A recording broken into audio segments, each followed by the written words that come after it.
तेज। अरे कुछ में तो तेज हुई है ना।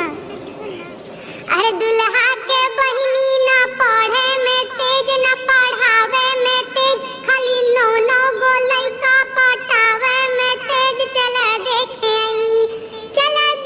आई जौनपुर के बीएड कॉलेज, चला देखे आई।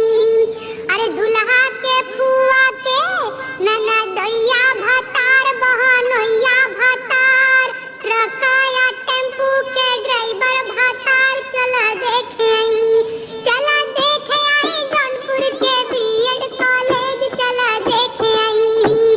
अरे दुल्हा के मौसी ना पढ़े में तेज, ना पढ़ावे में तेज, का में तेज।